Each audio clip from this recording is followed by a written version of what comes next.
আসসালামু আলাইকুম। সবাইকে অনেক দিন পর স্বাগতম স্টোরিজ ফ্রম ব্লু ভিট্রিয়াল চ্যানেলে। আজকে আমি প্রথমেই বলে দিতে চাই যে আমি অত্যন্ত দুঃখিত এতদিন ভিডিও আপলোড না করার কারণে। আসলে আমার পক্ষে এটা সম্ভবও ছিল না, কারণ আমাদের কলেজে থেকে স্টাডি ট্যুর বা এক্সকারশনে নিয়ে গেছিলো কক্সবাজার এবং সেন্ট মার্টিনে। সো এরকম দূরপাল্লার যাত্রাতে তো অবশ্যই কোনো বই নিয়ে যাওয়া যায় না পড়ার জন্য। আর অবশ্যই অনেক ব্যস্ততা ছিল, এই কারণে আমি সফট কপি থেকেও কোনো অডিও বুকের যেই ভয়েস ওভার সেটা আমি করতে পারি নাই, সেজন্য আমি দুঃখিত। তো আজকে আমরা পড়ব হারুকি মুরাকামির বিখ্যাত উপন্যাস নরওয়েজিয়ান উডের ষষ্ঠ পর্ব। ষষ্ঠ পর্বটা সাইজে যথেষ্ট বড়, এই কারণে এটাকে আমরা বিভক্ত করছি 2, 3 কি 4 এখনও শিওর না, বাট এটা পার্টে বিভক্ত থাকবে। তো সেই অনুযায়ী আজকে পর্বটা হচ্ছে 6.1, এবং পরের পর্ব যেগুলো থাকবে আমরা কিন্তু আগের পর্বটার যে ঘটনাগুলো ঘটছে সেটা ছোট্ট করে একটা রিক্যাপ দিয়ে নিব। অর্থাৎ 6.2 যখন আপনি শুনবেন তখন আপনি ভিডিও শুরুতেই 6.1-এ যে ঘটনাগুলো ঘটছিল সেটার একটা ছোট ডেসক্রিপশন পেয়ে যাবেন, ব্যাখ্যা পাবেন যে কী হয়েছিল আগের পর্বে। আর যেহেতু আমার আসলে চিন্তা ছিল যে ষষ্ঠ পর্বটা একবারে, যদিও এটা অনেক বড়, একবারে রেকর্ড করে নিয়ে একবারে ছেড়ে দিব, কিন্তু মাঝখানে অনেক দিন গ্যাপ পড়ে যাওয়ার কারণে এটাকে ভাগ করে দিতে হচ্ছে। তো বেশি বিলম্ব না করে আজকে শুরু করে দিচ্ছি আমাদের পর্ব, হারুকি মুরাকামি বিখ্যাত উপন্যাস নরওয়েজিয়ান উডের ষষ্ঠ পর্ব। আর আপনাদের সবাইকে হচ্ছে ধন্যবাদ এতদিন ধৈর্য ধরে থাকার জন্য এবং আমাদের সাথেই থাকার জন্য। সকাল 7টা বাজতেই ঘুম ভেঙে গেল। উঠে পড়লাম বিছানা থেকে, হাত মুখ ধুয়ে শেভ করে নিলাম। নাস্তা না করে সোজা ডর্ম অফিসে গিয়ে জানালাম আমি 2-1 দিনের জন্য একটু বাইরে যাচ্ছি, হাইকিং করতে। কমিউটার ট্রেনে চেপে সোজা টোকিও স্টেশনে গিয়ে পৌঁছালাম। সেখানে থেকে কিয়োতোর বুলেট ট্রেনের টিকিট কাটলাম। হাতে তখনও ঘন্টাখানেক সময় ছিল। একটা রেস্টুরেন্টে বসে স্যান্ডউইচ আর কফি খেলাম। যখন কিয়োতোতে পৌঁছালাম তখন প্রায় 11টা। নাওকোর কথা মতো টার্মিনাল থেকে উত্তর শহরতলি যাওয়ার ছোট ছোট কিছু বাস দেখতে পেলাম। 1.5 ঘন্টা পরপর বাসগুলো ছেড়ে যায়। পরবর্তী বাস ছাড়বে 11টা 35-এ। আমার হাতে 1 ঘন্টার কিছু কম সময়। টিকিট কিনে রাস্তা পার হয়ে একটু ঘুরতে বের হলাম। একটা বইয়ের দোকানে পড়ল পথে। একটা ম্যাপ কিনে আবার ওয়েটিং রুমে ফিরে এলাম। ম্যাপের মধ্যে আমি নাওকোর হোস্টেলটা খুঁজে বের করার চেষ্টা করলাম। যতটুকু ধারণা করেছিলাম দেখা গেল তার চেয়ে অনেক ভেতরের দিকে হোস্টেলটা। শহরতলি পার হয়ে একটা পাহাড়ি এলাকার ভেতর। উত্তর দিকে অনেকগুলো পাহাড় পার হয়ে যেতে হবে অনেক দূর। শেষ মাথায় একটা গভীর খাদের মতো আছে, যার পড়ে যাওয়ার আর কোনো রাস্তা নেই। আমাদের বাসটা ওখানে গিয়ে থামবে। নাওকোর কথা মতো সেখান থেকে পায়ে হাঁটার একটা রাস্তা থাকার কথা। সেটা ধরে আরও 1 মিনিট 20 হাঁটতে হবে। তারপরও পাওয়া যাবে আমি হোস্টেল। 20 জন যাত্রী নিয়ে বাসটা কিয়োতো থেকে রওনা দিল। কামো নদীর পাশ ঘেঁষে এঁকে বেঁকে যাচ্ছি। বাড়িঘর প্রায় নেই বললেই চলে। চারদিকে খোলা মাঠ। কিছুক্ষণ পরেই বাস এসে পড়ল পাহাড়ি এলাকায়। ড্রাইভারকে রীতিমতো স্টিয়ারিং নিয়ে যুদ্ধ করতে হলো। কখন কোথায় বাঁক নিয়েছে আগে থেকে বোঝার কোনো উপায় ছিল না। নতুন কাউকে এ রাস্তায় গাড়ি চালাতে দিলে নির্ঘাত অ্যাক্সিডেন্ট করবে। আমার বমি বমি লাগছিল। সকালে খাওয়া স্যান্ডউইচ আর কফি যেন উঠে আসছিল গলা দিয়ে। একটা সময় রাস্তার বাঁক একটু কমে গেল, তার বদলে শুরু হলো বন। একটু যেন হাঁফ ছেড়ে বাঁচলাম। জানালা দিয়ে বাইরে তাকালাম। চারদিকে অসংখ্য সিডার গাছ। যতদূর চোখ যায় শুধু সবুজ আর সবুজ। গাছগুলো এত পুরনো আর এত বড় যে সূর্য যেন প্রায় হারিয়ে গেল। দীর্ঘ ছায়ার মধ্যে দিয়ে বাসটা চলতে লাগলো। মনে হচ্ছিল পুরো পৃথিবীর বনে ঢাকা পড়ে গেছে। জানালা দিয়ে একটু একটু বাতাস আসছিল। ঠান্ডা এক ধরনের অনুভূতি হচ্ছে, গা শিরশির করে উঠল। বন যেখানে শেষ হলো সেখানে আবার কামো নদী দেখতে পেলাম। চারদিকে পাহাড়ে ঘেরা। রাস্তায় 2-1 জন মানুষ চোখে পড়া শুরু করলো। যতদূর চোখ যায় সবুজ মাঠ, চাষাবাদের জমি। সেখানে কৃষক কাজ করছে। সূর্যের আলোয় চকচক করছে নদী। অনেক দূরের কোনো একটা জায়গা থেকে ধোঁয়া উঠতে দেখলাম। 2-1টা বাড়ি স্পষ্ট হতে শুরু করলো। বাড়ির সামনে কাপড় শুকোতে দেওয়া। কুকুরের ঘেউ ঘেউ শব্দ পেলাম। ডান দিকে একটা খামার বাড়ি পড়ল। সামনে জ্বালানি কাঠ স্তূপ করে রাখা। একটা বিড়াল সেখানে গুটিসুটি মেরে শুয়ে আছে। এই একই দৃশ্যের পুনরাবৃত্তি হতে থাকলো মাইলের পর মাইল জুড়ে। প্রথমে বাস ঢুকলো সিডার বনে, তারপর গ্রাম, তারপর আবার বন। কোনো গ্রামে বাস থামলে লোকজন কিছু নেমে গেল, কিন্তু কাউকে উঠতে দেখলাম না। শহর ছাড়ার প্রায় 40 মিনিট পর বাসটা একটা খোলা জায়গায় গিয়ে পৌঁছালো। ড্রাইভার বাস থামিয়ে জানালো এখানে কিছুক্ষণ অপেক্ষা করতে হবে। আমরা চাইলে বাস থেকে নেমে হাঁটাহাঁটি করতে পারি। তখন যাত্রী মাত্র 4 জন। আমরা সবাই বাস থেকে নেমে এলাম। গা হাত পা ঝাড়া দিলাম। রোদে পোড়া এক লোক, বয়স 50-এর মতো হবে, আমাকে জিজ্ঞেস করলো, হাইকিংয়ে যাচ্ছেন? সহজ উত্তর দিলাম, হ্যাঁ। রাস্তার অন্য পাশ থেকে আরেকটা বাস এসে আমাদের পাশে দাঁড়ালো।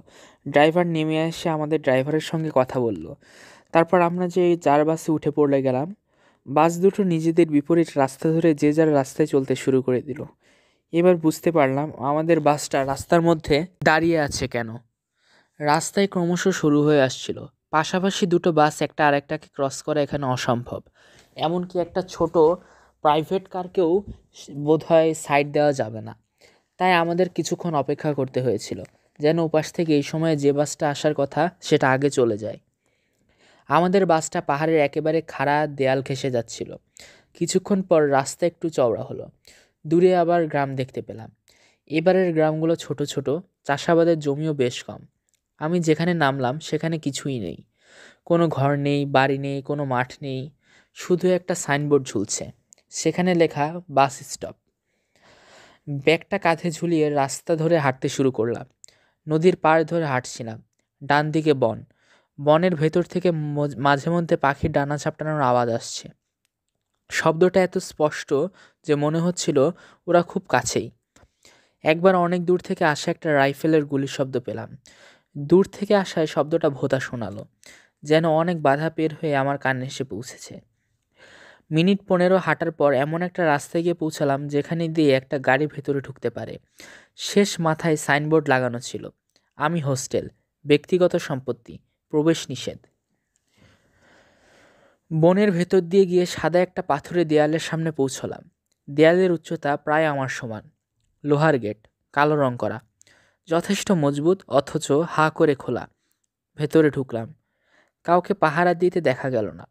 আগের মতো আর একটা সাইনবোর্ড দেখতে পেলাম, আমি হোস্টেল, ব্যক্তিগত সম্পত্তি, প্রবেশ নিষেধ। গার্ড হাউসের ভেতরে উকি মারলাম। 3টা সিগারেটের টুকরা পড়ে আছে, একটা আধা খাওয়া চায়ের কাপ। ট্রানজিস্টর রেডিও তখনও বাজছিল। একটা ঘড়ি দেয়ালে ঝোলানো, সেটা টিকটিক করে সময় জানান দিচ্ছে। আমি কিছুক্ষণ অপেক্ষা করলাম গার্ডের জন্য, কিন্তু তার কোনো নমুনা দেখা গেল না। কলবেলের মতো একটা সুইচ দেখতে পেলাম, সেটা চাপাচাপি করলাম, কিন্তু কেউ এলো না। গেটের ভেতরের রাস্তাটা যেখানে শেষ হয়েছে সেখানে একটা বড় পার্কিং লট। অন্তত 30টা গাড়ি একসঙ্গে পার্ক করা যাবে, কিন্তু মাত্র 3টা গাড়ি দেখতে পেলাম, একটা মিনিবাস, একটা 4 হুইলার ল্যান্ড ক্রুজার আর একটা নীল রঙের ভলভো। কিছুক্ষণ পর নেভি ব্লু ইউনিফর্ম পরা একজন গার্ডকে আসতে দেখা গেল। রাস্তা দিয়ে একটা হলুদ রঙের সাইকেল চালিয়ে আসছে। বেশ লম্বা চেহারা, দেখে মনে হলো 60-এর মতো হবে বয়স। মাথার চুল নেই বললেই চলে। টাকটা বোধহয় তেল দিয়ে পালিশ করা, চকচক করছে। কাছে এসে বলল, আপনাকে দাঁড় করিয়ে রাখার জন্য আমি দুঃখিত। যদিও তার গলা শুনে দুঃখের কোনো আভাস পেলাম না। তার হলুদ রঙের সাইকেলে সাদা রং দিয়ে লেখা 32। আমি তাকে আমার নাম বললাম, জানালাম লাউকোর কথা। সে টেলিফোনটা টেনে একটা নম্বর ঘোরালো। তারপর ও প্রান্তে কাউকে দুবার বলল আমার আর নাউকোর নাম। ওপাশের কথা কিছুক্ষণ শুনল। আচ্ছা, বুঝতে পেরেছি বলে ফোনটা রেখে দিল। মেন বিল্ডিংয়ে গিয়ে ডাক্তার ইসিডার খোঁজ করবেন, বলল সে। এই রাস্তা ধরে সোজা যাবেন। বাঁ দিকে দুটো রাস্তা পড়বে। প্রথম রাস্তাটা নেবেন না, আপনি নেবেন দ্বিতীয় রাস্তা। বুঝতে পেরেছেন? বাঁ দিকে দ্বিতীয় রাস্তা ধরে গেলে দেখবেন অনেক পুরনো একটা বাড়ি। সেখান থেকে আবার ডানে মোড় নেবেন। একটু সামনে গেলে একটা কংক্রিটের নতুন বিল্ডিং পড়বে। এটাই আমাদের মেইন বিল্ডিং। একদম সহজ। রাস্তায় সাইন দেওয়া আছে, দেখতে দেখতে চলে যাবেন। তার কথা মতো আমি দেখতে দেখতে মেইন বিল্ডিংয়ে উপস্থিত হলাম। নিচতলাটা ফাঁকা। একটা শুধু বড় হল রুম, সম্ভবত ডাইনিং হল। সিঁড়ি বেয়ে দোতলায় উঠে গেলাম। কাচের দরজা ঠেলে ভেতরে ঢুকলাম। রিসিপশনে একটা কম বয়সী মেয়ে বসা, লাল রঙের একটা জামা পরেছে। তাকে আমি আমার নাম বললাম। মিষ্টি হেসে একটা সোফা দেখিয়ে দিল সে। বলল অপেক্ষা করতে। তারপর ফোন ডায়াল করলো। আমি কাঁধের ব্যাগটা নামিয়ে নরম সোফার আরাম করে বসলাম। চারপাশে চোখ বোলালাম। পরিষ্কার সুন্দর একটা লবি। বিভিন্ন সাইজের টব সাজানো আছে। টবে বিভিন্ন রকমের গাছ। দেয়ালে কিছু পেন্টিং, অধিকাংশই বিমূর্ত। দেখে বোঝা যায় ছবিগুলো যে বাছাই করেছে তার রুচি আছে। মেঝেটা চকচকে করছে। নিজের চেহারা দেখা যায়। সবকিছু এত পরিষ্কার পরিচ্ছন্ন যে আমার স্টর্মট্রুপারের কথা মনে পড়ে গেল। মাঝখানে একবার রিসেপশনিস্ট জানালো যে ডাক্তার এসে পড়বে যে কোনো সময়। আমি মাথা ঝাঁকালাম। জায়গাটা অসম্ভব নীরব। কোথাও কোনো ধরনের শব্দ নেই। মনে হয় সবাই ঘুমাচ্ছে। বেশ কিছুক্ষণ পর রাবার সোলের হালকা শব্দ শুনতে পেলাম। একজন ঝাঁকড়া চুলের মহিলা হাজির হলেন। চেহারা দেখে বয়সটা ঠিকমতো অনুমান করা যায় না। তিনি এসে আমার পাশের সোফায় বসলেন। তারপর কোনো কথা না বলে আমার দিকে হাত বাড়িয়ে দিলেন। আমিও হ্যান্ডশেকের জন্য আমার হাতটা বাড়ালাম, কিন্তু তিনি হ্যান্ডশেক করার বদলে আমার হাতটা ধরে উল্টোপাল্টা পরীক্ষা করতে শুরু করলেন। এই হাত দিয়ে কখনো বোধহয় কোনো বাদ্যযন্ত্র বাজাওনি। অন্তত গত কয়েক বছর তো নয়, তাই না? এটা ছিল তার প্রথম কথা। আমি বললাম, না, আপনার ধারণা একেবারে ঠিক। আমাকে আপনি করে বলতে হবে না, একটু কষ্ট করে তুমি করে বলো। তাতে দুটো সুবিধা। প্রথম সুবিধা হচ্ছে আমার মনে পড়বে না যে আমার বয়সটা অনেক বেশি। দ্বিতীয় সুবিধা তোমাকে আমার সঙ্গে প্রচুর সময় কাটাতে হবে, সে তুমি চাও বা না চাও। সুতরাং আপনি বা তুমি, এসব কনফিউশন প্রথমেই দূর করে ফেলা ভালো। আমি হাসলাম। মহিলাকে ভালো করে দেখলাম। মহিলার মধ্যে একটা কিছু রহস্যময় ব্যাপার আছে। তার মুখে বেশ কিছু ভাঁজ। সবার আগে ভাঁজগুলোই চোখে পড়ে, কিন্তু সেগুলোর জন্য তাকে মোটেই বয়স্ক লাগে না। বরং মনে হয় সেগুলো তার যৌবনকে ফুটিয়ে তুলেছে। দাগগুলো যেখানে থাকার কথা সেখানেই আছে, যেন জন্ম থেকেই তার মুখের অংশ। ওই দাগগুলো না থাকলে বরং তাকে অসম্পূর্ণ মনে হতো। আমার বিভ্রান্ত চেহারা দেখে সে হাসছিল। সে যখন হাসছিল মনে হলো তার মুখের ভাঁজগুলো তার সঙ্গে হাসছে। আমি কল্পনা করলাম সে যখন বিরক্ত হয় তার মুখের ভাঁজগুলো একই রকম বিরক্ত হয় কিনা। বয়স 30 পার করেছে নিশ্চয়ই। অত্যন্ত আকর্ষণীয় তার ব্যক্তিত্ব। তাকে দেখামাত্র আমি পছন্দ করে ফেললাম। তার চুলগুলো এলোমেলো, কিছু অংশ কপালের দিকে ঝুলেছিল। খারাপ লাগছিল না দেখতে। সে পরেছিল সাদা টি শার্টের উপর একটা নীল ডেনিম শার্ট, একটা বেশ ঢোলা ধরনের প্যান্ট আর পায়ে রাবার সোলের জুতা। বেশ লম্বা আর শুকনা, ম্যানচেস্টেড। বুকের যে জায়গাটা স্তন থাকার কথা সেখানে কিছুই নেই। সে আমাকে বেশ কিছুক্ষণ ধরে খুঁটিয়ে খুঁটে দেখল। মনে হচ্ছিল যে কোনো সময় পকেটে থেকে গজফিতা বের করে আমার দৈর্ঘ্য প্রস্থ মাপতে শুরু করে দিবে। তুমি কি কোনো বাদ্যযন্ত্র বাজাতে পারো? সে জিজ্ঞেস করলো। না, বললাম তাকে। এমনভাবে না বলছো যেন এটা খুব গর্বের একটা বিষয়। বাজাতে পারো না, এটা তো খুব খারাপ কথা। আমারও তাই মনে হয়, কিন্তু তুমি এত কিছু থাকতে বাদ্যযন্ত্র নিয়ে পড়লে কেন? সে তার বুক পকেট থেকে একটা প্যাকেট 7 স্টার সিগারেট বের করলো। একটা সিগারেট ঠোঁটে নিয়ে আগুন ধরালো। তারপর আনন্দের সঙ্গে ধোঁয়া ছাড়তে লাগলো। আমার মনে হয় নাওকোর সঙ্গে দেখা হওয়ার আগে তোমাকে প্রথমে এই জায়গাটা সম্পর্কে একটু ধারণা দেওয়া উচিত, মিস্টার ওয়াতানাবে। আমি যদি ভুল না করি তোমার নাম তোরু ওয়াতানাবে, তাই না? হুম। তুমি কিন্তু এখনও বেশ ফর্মাল ব্যবহার করছো। আমাকে ভয় পাওয়ার কিছু নেই। দেখতে যতটা বড় মনে হচ্ছে আসলে এতটা বুড়ো কিন্তু আমি না। আমাকে বন্ধু ভাবতে পারো। বন্ধু ভাবলেই সব কিছু সহজ হয়ে যাবে। আমি হাসলাম। সে বলল, আমাদের এই জায়গাটা একটু অন্যরকম। সে কারণেই তোমার আগে থেকে একটা ধারণা নেওয়া উচিত ছিল। তাহলে তুমি খুব একটা গোলমালে থাকবে না তোমার কাছে এগুলো। আমার ধারণা তুমি এই জায়গাটা সম্পর্কে কিছুই জানো না, তাই না? একটু একটু জানি। নাওকো চিঠিতে কিছু কিছু লিখেছিল। আচ্ছা, একটু জানলেই হবে, বাকিটুকু আমি জানিয়ে দেব। আমরা আগে চলো লাঞ্চ করি। তুমি নিশ্চয়ই লাঞ্চ করোনি। আমার ধারণা তুমি ক্ষুধার্ত। হ্যাঁ, একটু খিদা লেগেছে বটে। তাহলে চলো, ডাইনিংয়ে গিয়ে আমরা খেতে খেতে কথা বলি। লাঞ্চের সময় যদিও শেষ, কিন্তু এখনও কিছু খাবার হয়তো পাওয়া যাবে। সে পথ দেখিয়ে এগিয়ে চলল। আমরা সিঁড়ি বেয়ে নিচে নেমে এলাম। ডাইনিং রুম বলে যে হলঘরটাকে সন্দেহ করছিলাম সেখানে গিয়ে ঢুকলাম। বেশ বড় একটা হল। প্রায় 200 লোক একসঙ্গে খেতে বসতে পারবে, কিন্তু অর্ধেক পার্টিশন দিয়ে ঢাকা, বাকি অর্ধেক ব্যবহার করা হচ্ছে। অফ সিজনে রিসোর্টে যখন গেস্ট কম থাকে তখন এরকম করা হয়। সেদিনের মেনুতে ছিল আলুর স্টু দিয়ে নুডলস, সালাদ, কমলার রস আর রুটি। নাকোর চিঠিতে যেমন লিখেছিল সবজিগুলো ঠিক তেমন। খুব মজার। আমি পুরো প্লেট চেটেপুটে সব খেয়ে ফেললাম। তুমি তো খেতে খুব ভালোবাসো, তাই না? সে বলল, হ্যাঁ ভালোবাসি। আমি বললাম, রান্নাটা খুব চমৎকার হয়েছে। তাছাড়া সারাদিন কিছু খাইনি বলা চলে। তুমি এক কাজ করো তো, তোমার খাবারগুলা রাখো এবং আমার খাবারগুলা খেয়ে নাও। আমার পেট ভরা, এই নাও। বলে সে আমার দিকে প্লেট বাড়িয়ে দিল। তুমি খাবে না শিওর?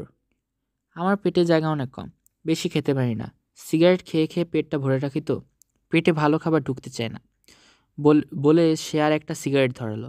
বলল, তুমি আমাকে রেইকো ডাকতে পারো, সবাই না আমাকে এই নামেই ডাকে। তুমি নাকোর ডাক্তার? আমি জানতে চাইলাম। আমি ডাক্তার। সে মুখ কুঁচকে ফেলল।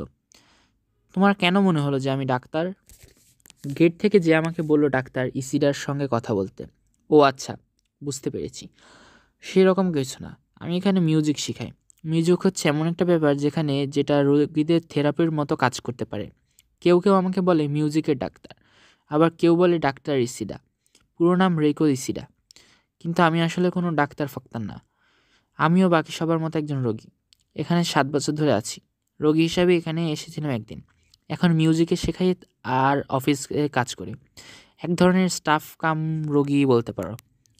আসলে এখানে কে যে রোগী আর কে যে স্টাফ সেটা তুমি ঠিক বুঝে উঠতে পারবে না। নাওকো তোমাকে আমার সম্পর্কে কিছু বলেনি? আমি মাথা নাড়লাম। অদ্ভুত ব্যাপার তো, আমি কিন্তু তোমার সম্পর্কে সবই জানি। নাওকো আমার কাছে বলেছে। তোমাকে তো বলাই হয়নি, আমি ওর রুমমেট। আমরা একসঙ্গে থাকি, আমার সঙ্গে সব কিছু শেয়ার করেও। আমাকে নিয়ে কথা হয় তোমাদের মধ্যে? তোমার ব্যাপারে আমি মোটামুটি সব কিছুই জানি। পরীক্ষা নিতে চাও? আমি হাসলাম। রিকো বলল, তোমাকে প্রথমে বুঝতে হবে এই জায়গাটা সম্পর্কে। এই জায়গাটা কিন্তু সাধারণ কোনো হাসপাতাল না। এখানে অসুস্থ রোগীদের সুস্থ হওয়ার জন্য কোনো ব্যবস্থা নেই। আমাদের কিছু ডাক্তার আছে, তারা রোগীর কিছু রেগুলার চেক আপ করে। ধরো তোমার জ্বর হলো, তারা তোমার শরীরের টেম্পারেচার রেকর্ড করবে। তোমার সর্দি কাশি হলো, তোমাকে কিছু ওষুধ দেবে। এইসব হাবি যাবি আর কি, পাক লাগানোতে যেরকম থাকে আর কি। এখানকার জানালায় কিন্তু কোনো গরাদ নেই, দরজা সবসময় খোলা। লোকজন এখানে তাদের ইচ্ছে মতো আসে, আবার যখন ইচ্ছে তখন চলে যেতে পারে। বললাম, একটু একটু বুঝতে পারছি। এখানে বাস করতে হলে একটা নিয়মিত রুটিন ফলো করতে হয়। যেমন ধরো ব্যায়াম করা, সবজি চাষবাস করা। আমাদের নিজেদের সব কাজ আমরা নিজেরাই করি। কোনো রেডিও টিভি এখানে নেই। প্রকৃতির মধ্যে বাস করা কিছু আদিম জনগোষ্ঠীর কথা নিশ্চয়ই শুনেছ। আমরাও তাদেরই মতো। তাদের সঙ্গে আমাদের অবশ্য ছোট্ট একটা পার্থক্য আছে। এখানে বাস করতে হলে প্রচুর টাকা থাকতে হয়, প্রচুর টাকা। প্রচুর বলতে ঠিক সেরকম প্রচুর কিন্তু আবার নাও। কিন্তু সস্তা বলা যাবে না কোনোভাবেই। চারদিকে তাকিয়ে দেখো, সেখানে প্রচুর খোলা জমি আর রোগী খুব অল্প। তারপর ধরো স্টাফরা কাজ করে, এদের তো বেতন দিতেই হয়, তাই না? তো এই অল্প কয়েকজন রোগীর যে টাকা দেয় সেটা থেকে এখানকার খরচ উঠে আসে। কফি খাবে? খেতে পারলে ভালোই হতো। সে তার সিগারেটটা নিভিয়ে কাউন্টারে গিয়ে 2 কাপ কফি নিয়ে এলো। নিচেরটায় চিনি দিয়ে নেড়ে চুমুক দিল। আবার শুরু করলো কথা। ব্যাপারটা হলো, বলল সে, এটা কোনো লাভজনক প্রতিষ্ঠান নয়। সরকার থেকে কোনো ভূতর্কিও পায় না। সুতরাং খরচ চালানোর জন্য একটু বেশি টাকা নেওয়া হয় রোগীদের থেকে। তবে এখানকার একটা জিনিস খুব ভালো, সেটা হচ্ছে সবাই সবাইকে সাহায্য করে। সবাই জানে তারা কোনো না কোনোভাবে মানসিক বিকৃতির শিকার। অন্য সব হাসপাতালে ডাক্তাররা হলো গিয়ে আর রোগীরা রোগী। রোগীদের যখন দরকার হয় ডাক্তাররা তারা চিকিৎসা করে, কিন্তু এখানে সেরকম হয় না। আমরা একজন আরেকজনের আয়নার মতো। ডাক্তাররা আমাদের আশেপাশে থাকে, আমাদের উপর লক্ষ্য করে, আর যখন সাহায্যের প্রয়োজন হয় এসে আমাদের সাহায্য করে। আবার এমনও হয় আমরাও তাদের সাহায্য করি। এই যেমন আমি একজন ডাক্তারকে পিয়ানো শেখাচ্ছি, আরেকজন রোগী আছে, সে একজন নার্সকে ফ্রেঞ্চ শেখাচ্ছে। এরকম আর কি। এখানে সবাই সমান, ডাক্তার, রোগী, স্টাফ, তোমার মতো গেস্ট, সবাই আর কি। এখানে তুমি যতক্ষণ থাকবে ততক্ষণ তুমি আমাদেরই একজন। আমি তোমাকে সাহায্য করব, তুমি আমাকে সাহায্য করবে, এটাই নিয়ম। তুমি নাওকোকে সাহায্য করবে, নাওকো তোমাকে। আমাকে তাহলে কি করতে হবে? একটা উদাহরণ দিলে সুবিধা হতো। বেশি কিছু না, প্রথমেই তোমার মেন্টালিটিতে সামান্য কিছু পরিবর্তন আনতে হবে। মনের মধ্যে এক ধরনের সাহায্য করার মনোভাব তৈরি করতে হবে, আর সেটা করতে হবে সততার সঙ্গে। তুমি এখানে কোনো মিথ্যা কথা বলতে পারবে না, কাউকে বানিয়ে কিছু বলবে না, কোনো কিছু লুকোবে না যার জন্য তোমাকে লজ্জায় পড়তে হয়। এই তো। চেষ্টা করব, বললাম তাকে। কিন্তু আমাকে বলা তো রেকো, তুমি যে এখানে 7 বছর ধরে আছো, কেন আছো? তোমার সঙ্গে কথা বলে তো মনে হচ্ছে না তোমার কোনো মানসিক বিকৃতি আছে। তোমাকে তো সব খুবই সুস্থ লাগছে। দিনের বেলা সেটা মনে হয় না। সে মুখ অন্ধকার করে ফেলল। তারপর বলল, কিন্তু যখন রাত নামে আমার মুখ দিয়ে লালা গড়িয়ে পড়তে থাকে, আর আমি মাটিতে গড়াগড়ি করি, চিৎকার করতে থাকি। কি বলো তুমি এগুলা? দেখেছো, তুমি ভয় পেয়ে গেছো। আরে ধুর, মজা করলাম তোমার সঙ্গে। রেকো হাসলো। তার মুখের ভাঁজগুলা তার সঙ্গে হেসে উঠল। বলল, আমি এখানে কেন আছি? কারণ অন্য কোথাও যাওয়ার জায়গা নেই আমার। আমার বয়স 38, খুব শিগগিরই 40 হবে। আমি নাওকর মতো নই। আমার রিলিজের জন্য বাইরের দুনিয়ার জন্য কেউ অপেক্ষা করছে না। কোনো পরিবার বসে নেই আমাকে ফেরত নেওয়ার জন্য। আমার বলার মতো কোনো কাজ নেই, প্রায় কোনো বন্ধুই নেই। 7 বছর আগে এখানে এসেছিলাম। আমি জানি না এই 7 বছরের বাইরের পৃথিবীতে এখন কি ঘটে গেছে। লাইব্রেরিতে গিয়ে মাঝে মাঝে পত্রিকা পড়ি, কিন্তু আমি এই জায়গার বাইরে গত 7 বছর যাইনি। আমি জানি না সেখানে গিয়ে আমি কী বা করব। কিন্তু বাইরের পৃথিবীটা তো তোমার জন্য ভালো লাগতে পারে, তাই না? একটাবার চেষ্টা করে দেখবে না তুমি? তোমার কথা হয়তো ঠিক, আমার চেষ্টা করে দেখা উচিত। সে টেবিলে লাইটার ঘোরাতে ঘোরাতে বলল, কিন্তু আমার নিজস্ব কিছু সমস্যা আছে, তোমাকে হয়তো কখনো বলবো সে ব্যাপারে। আমি মাথা নেড়ে সাড়া দিলাম। বললাম, আর নাওকো, ওর কি কোনো উন্নতি হচ্ছে?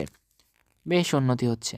ও যখন প্রথম এখানে এলো তাকে সব কিছু নিয়ে আমার অনেক বেশি মাত্রায় কনফিউজড মনে হতো। ওকে নিয়ে তখন আমাদের অনেক দুশ্চিন্তা হতো, কিন্তু এখন সে শান্ত হয়ে এসেছে। কোনো সন্দেহ নাই, সে বেশ উন্নতি করেছে। তবে একটা কথা, সে যখন এখানে এলো তার অনেক আগেই তার চিকিৎসা শুরু করা দরকার ছিল। ও আসলে মনে মনে অনেক দিন থেকে অসুস্থ। ওর বয়ফ্রেন্ড কিজুকির আত্মহত্যার পরই ওই সমস্যাগুলো দেখা দিয়েছিল। ওর পরিবারের উচিত ছিল সেগুলো খেয়াল করা। ওর নিজেরও বোঝা উচিত ছিল সব কিছু ঠিকঠাক চলছে না। তাছাড়া ওর বাসার পরিস্থিতিও খুব একটা ভালো ছিল না। বাসার পরিস্থিতি মানে? আমি জিজ্ঞেস করলাম। তুমি জানো না? রেইকো এমনভাবে কথাটা বলল যে মনে হলো আমার চেয়েও বেশি অবাক হয়েছে। আমি মাথা নাড়লাম। ও আচ্ছা, না জানলে জানবে।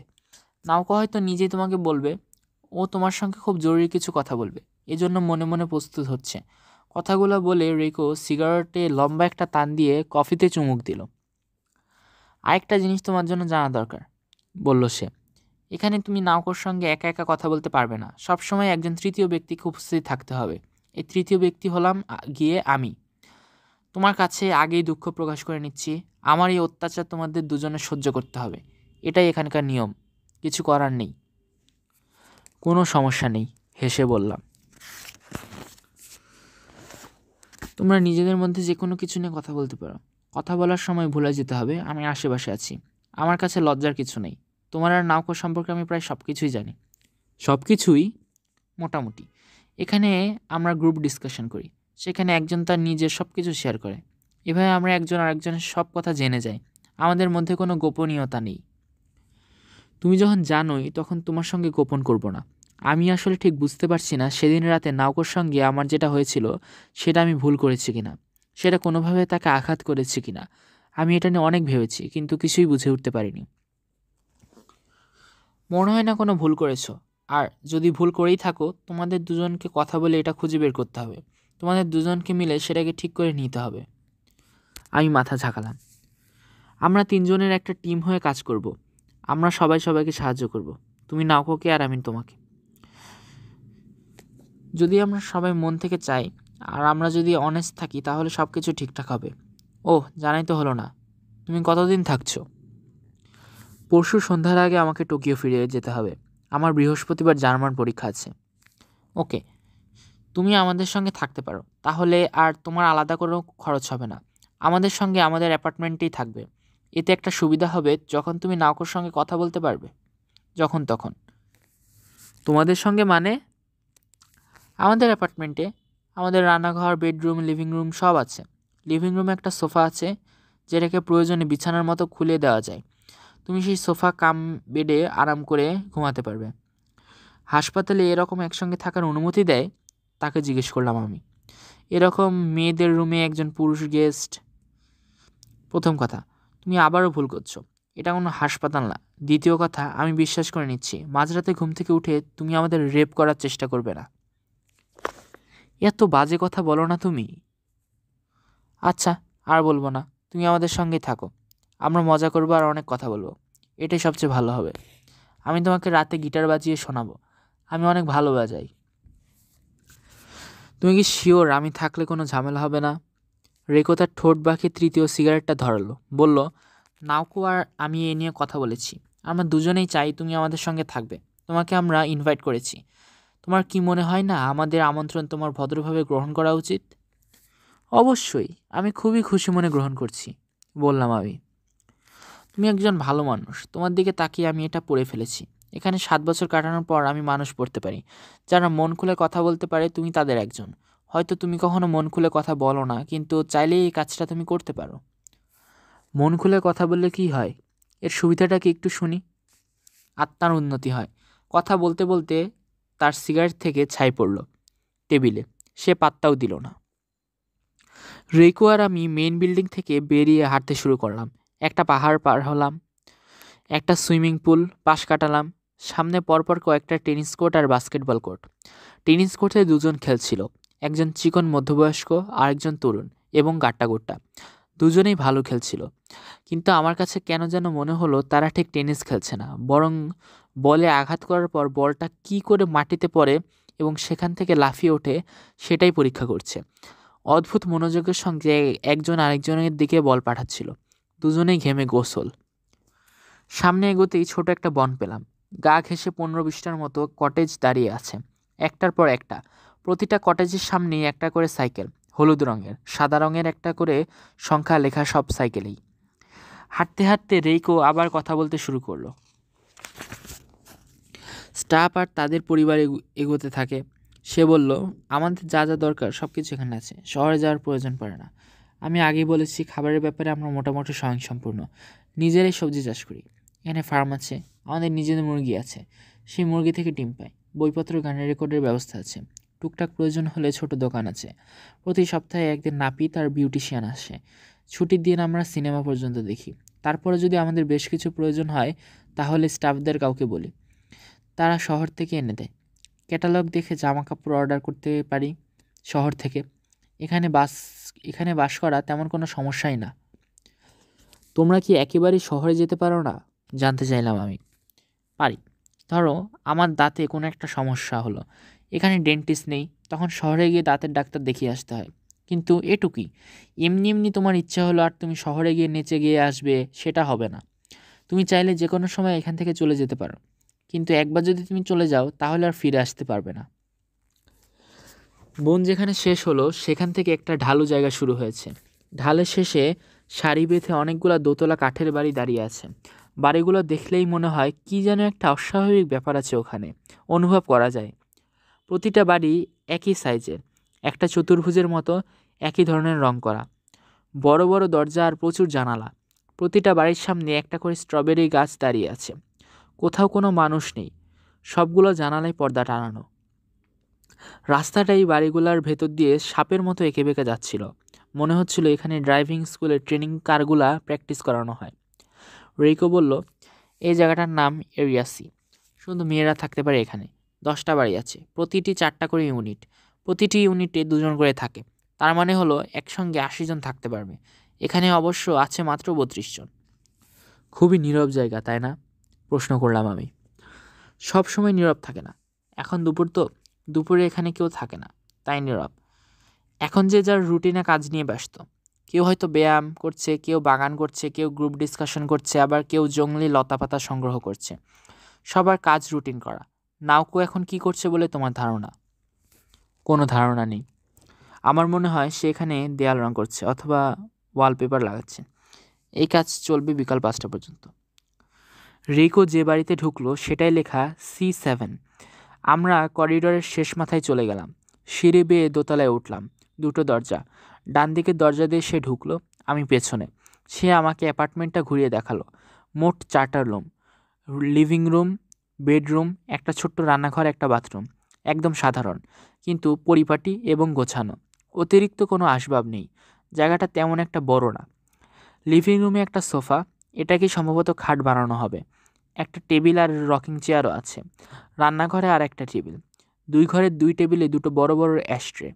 বেডরুমে 2টো বিছানা, 2টো ডেস্ক, একটা ক্লজিট। 2টো বিছানার মধ্যে একটা ছোট সাইড টেবিল, তার উপরে একটা টেবিল ল্যাম্প আর একটা উল্টো করে রাখা পেপার ব্যাগ বই। রান্নাঘরে ছোট্ট একটা ইলেকট্রিক চুলা আর রেফ্রিজারেটর।